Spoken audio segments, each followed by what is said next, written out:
नमस्कार दोस्तों। नील युग स्टडीजर में आप सब दोस्तों का हार्दिक स्वागत है। आज हम इस वीडियो में देखने वाले हैं कि सीबीएसई कौन सा सीबीएसई क्लास नंबर है 12।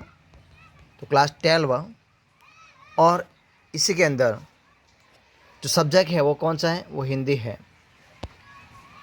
और हिंदी के अंदर जो बुक है जिसका नाम है अंतराल, तो वो अंतराल बुक के जो यूनिट है, तो यूनिट नंबर कौन सा है, यूनिट नंबर 1 है, जिसका नाम क्या है, जिसका नाम है सूरदास की झोंपड़ी। उस यूनिट के यानी कि जो एनसीईआरटी की जो बुक है उनका सॉल्यूशन, यानी कि जो स्वाध्याय है, जो प्रश्न है, उनका जो समाधान है, वो संपूर्ण समाधान प्रश्न और उनके आंसर के साथ इस वीडियो में हम देखने वाले हैं। तो इस वीडियो को ज़रूर देखना। तो शुरुआत करते हैं वीडियो की। तो देखिए, सूरदास की चौपड़ी। तो पहला सवाल है, चूल्हा ठंडा किया होता तो दुश्मनों का कलेजा कैसे ठंडा होता। नायक राम के इस कथन में निहित भाव को स्पष्ट कीजिए। तो देखिए, उनका आंसर आपके सामने है। क्या है यह कथन? नायक राम ने कहा था। इस कथन में निहित भाव इस प्रकार है कि सूरदास के जल रहे घर से उसके शत्रुओं को प्रसन्नता हो रही होगी। जग कर के पूछने की आज चूल्हा ठंडा नहीं किया था। इसके उत्तर में नायक राम ने यह उत्तर दिया था कि चूल्हा ठंडा किया होता तो दुश्मनों का कलेजा कैसे ठंडा होता। नायक राम कहना चाहता है कि इस घटना से उसके शत्रुओं को प्रसन्न होने का अवसर मिल रहा है। लोगों ने यह सोचा है कि सूरदास के चूल्हे में जो अंगारे बचे थे उनकी हवा से शायद यह आग लगी थी, परंतु सच यह नहीं था। मैरों ने सूरदास के झोंपड़े में जानबूझकर आग लगाई थी। नायक राम जानता था कि आग चूल्हे के वजह से नहीं लगी, लेकिन किसी ने लगाई है। ठीक है। अब दूसरा सवाल है, बैरों ने सूरदास की झोपड़ी क्यों जलाई। तो देखिए उसका आंसर क्या है कि बैरों ने सूरदास से बहुत नाराज था। जब बैरों तथा उसकी पत्नी के बीच में लड़ाई हुई तो नाराज सुभागी सूरदास के घर रहने चली गई। बैरों को यह बात अच्छी नहीं लगी। सूरदास हताश सुभागी को बेसहारा नहीं करना चाहता था, अतः वह उसे मना नहीं कर पाया और उसे अपने घर में रहने दिया। बैरों के लिए यह बात असहनीय थी। बैरों को सूरदास का यह करना अपना अपमान लगा। उसी दिन से उसने सूरदास के बदला लेने की ठान ली। वह सूरदास को सबक सिखाना चाहता था। जिस घर के दम पर उसने सुभागी को साथ रखा था, उसने उसी को ही जला दिया। इस तरह उसने सूरदास की झोपड़ी में आग लगा दी और अपने अपमान का बदला ले लिया। अब सवाल नंबर 3 देखिए, 3 का है, यह फूस की राख न थी, उसकी अभिलाषाओं की राख थी। संदर्भ सहित विवेचन कीजिए। तो देखिए उनका आंसर क्या है आपके सामने है कि सूरदास एक अंधा भिखारी था। उसकी संपत्ति में एक झोपड़ी, जमीन का छोटा सा टुकड़ा और जीवन भर जमा की गई पूंजी थी। यही सब उसके जीवन के आधार थे। जमीन उसके किसी काम की नहीं थी। उस पर सारे गांव के जानवर चरा करते थे। सूरदास उसी में प्रसन्न था। झोपड़ी जल गई पर वह दोबारा भी बनाई जा सकती थी, लेकिन उस आग में उसकी जीवन भर की जमा पूंजी जलकर राख हो गई थी। उसे दोबारा इतनी जल्दी जमा कर पाना संभव नहीं था। उसमें 500 रुपये थे। उस पूंजी से उसे बहुत सी अभिलाषाएँ थी।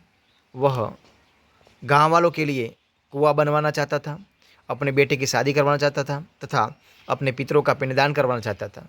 झोपड़ी के साथ ही पूंजी के जल जाने से अब उसकी कोई भी अभिलाषा पूरी नहीं हो सकती थी। उसे लगा कि यह फूस की राख नहीं है, बल्कि उसकी अभिलाषाओं की राख है। उसकी सारी अभिलाषा झोंपड़ी के साथ ही जलकर राख हो गई। अब उसके पास कुछ नहीं था, बस दुख तथा पछतावा था। वह गर्म राख में अपनी अभिलाषाओं की राख को ढूंढ रहा था। अब देखिए सवाल नंबर 4, वो क्या है, जगकर के मन में किस तरह का ईर्ष्या भाव जगा और क्यों। तो देखिए उसका उत्तर भी आपके सामने है। तो वो है, जगकर जब पैरों के घर यह पता करने पहुंचा कि सूरदास के घर आग किसने लगवाई है, तो उसे पता लगा कि भैरव ने ही सूरदास के घर आग लगवाई थी। इसके साथ ही उसने सूरदास की पूरे जीवन की जमा पूंजी भी हथिया ली थी है। यह राशि 500 रुपये से अधिक की थी। जग्गर को भैरव के पास इतना रुपया देखकर अच्छा न लगा। वह जानता था कि यह इतना रुपया है जिससे मेरा जैसे भैरव की ज़िंदगी की सारी कठिनाई पल भर में दूर हो सकती है। भैरव की चांदी होते देख उससे रहा न गया। वह मन ही मन भैरव से ईर्ष्या करने लगा। लालच उसके मन में सांप की भांति फन लगाए खड़ा हो गया। भैरव के इतने रुपये लेकर आराम से ज़िंदगी जीने के ख्याल से ही वह तड़प उठता। भैरव की खुशी उसके लिए दुख का कारण बन गई थी। अब देखिए सवाल नंबर 5। वो क्या है कि सूरदास जग्गर से अपनी आर्थिक हानि को गुप्त क्यों रखना चाहता था। तो देखिए उनका आंसर क्या है कि सूरदास एक अंधा भिखारी था। वह लोगों के दान पर ही जीता था। एक अंधे भिखारी के पास इतना धन होना लोगों के लिए हैरानी की बात हो सकती थी। इस धन के पता चलने पर लोग उस पर संदेह कर सकते थे कि उसके पास इतना धन कहाँ से आया। वह जानता था कि एक भिखारी को धन जोड़कर रखना सुहाता नहीं है। लोग उसके प्रति तरह तरह की बात कर सकते हैं। अतः जब जग्गर ने उससे उन रुपयों के बारे में पूछा तो वह रू पक्का हो गया। वह जग्गर को इस बारे में बताना नहीं चाहता था। जग्गर के पास यह बताए जाने पर कि वह रुपया अब भैरव के पास है तो उसने उन रुपयों को अपना मानने से इनकार कर दिया। वह स्वयं को समाज के आगे लज्जित करना चाहता था। वह जानता था कि कोई उसकी गरीबी का मजाक नहीं उड़ाएगा। लोगों को यह पता लगा कि उसके पास इतना धन था तो वह लोगों को इसका जवाब नहीं दे पाएगा। अतः वह जग्गर से अपनी आर्थिक हानि को गुप्त रखना चाहता था। इसलिए अब देखिए सवाल नंबर 6। सूरदास उठ सूरदास उठ खड़ा हुआ और विजय गर्व की तरंग में राख के ढेर को दोनों हाथों से उड़ाने लगा। इस कथन के संदर्भ में सूरदास की मनोदशा का वर्णन कीजिए। तो देखिए उनका आंसर क्या है, ये आपके सामने है। सूरदास अपने रुपयों की चोरी की बात से दुखी हो चुका था। उसे लगा कि उसके जीवन में अब कुछ शेष नहीं बचा है। उसके मन में परेशानी, दुख, ग्लानि तथा नैराश्य के भाव उसे नहला रहे थे। अचानक घीसू द्वारा मिठुआ को यह कहते हुए सुना कि खेल में रोते हो। इन कथनों की सूरदास की मनोदशा पर चमत्कारिक परिवर्तन दिया। दुखी और निराश सूरदास जैसे जी उठा। उसे एहसास हुआ कि जीवन संघर्षों का नाम है, इसमें हार जीत लगी रहती है। इंसान को चोट तथा धक्कों से डरना नहीं चाहिए, बल्कि जीवन संघर्षों का काट डटकर सामना करना चाहिए। जो मनुष्य जीवन रूपी खेल में हार मान लेता है उसे दुख और निराशा के अलावा कुछ नहीं मिलता। गीसू के वचनों ने उसे समझाया कि खेल में बच्चे भी रोना अच्छा नहीं मानते, तो वह किस लिए रो रहा है। बस जैसे वह जाग उठा और राग के बीच रोता बिखलाता सूरदास उठ खड़ा हुआ। अपने दुख पर प्राप्त विजय गर्व की क्या करने लगा।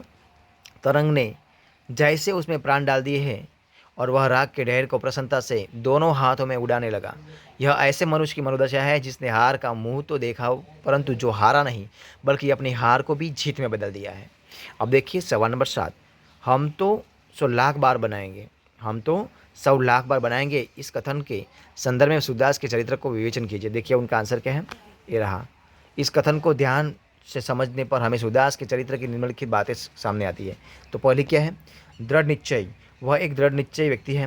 रुपये के जल जाने की बात ने उस कुछ समय के लिए दुखी तो किया, परंतु बच्चों की बातों ने जैसे उसे दोबारा खड़ा कर दिया। उसे एहसास हुआ कि परिश्रमी मनुष्य दोबारा खड़ा हो सकता है। उसने दृढ़ निश्चय से मुसीबतों का सामना करने की कसम खा ली। पछताना छोड़कर उसमें नई हिम्मत का समावेश हुआ। अब क्या है, परिश्रमी। वह भाग्य के भरोसे रहने वाला नहीं था, उसे स्वयं पर विश्वास था। अतः वह उठ खड़ा हुआ और परिश्रम करने के लिए तत्पर हो गया। उसने यही संदेश मिठुआ को भी दिया कि जितनी बार उसकी झोपड़ी जलेगी वह उतनी बार उसे दोबारा खड़ा कर देगा। और लास्ट में है कि बहादुर था वो। तो सूरदास बेशक शारीरिक रूप से अपंग था, परंतु वह डरपोक नहीं था। मुसीबतों से सामना करना जानता था। इतने कठिन समय में भी वह स्वयं को बिना किसी सहारे के तुरंत संभाल सकता है। बहादुरी युद्ध के मैदान में नहीं देखी जा सकती, जीवन रूपी युद्ध के मैदान में भी देखी जाती है। इसमें सूरदास बहादुरी व्यक्ति था।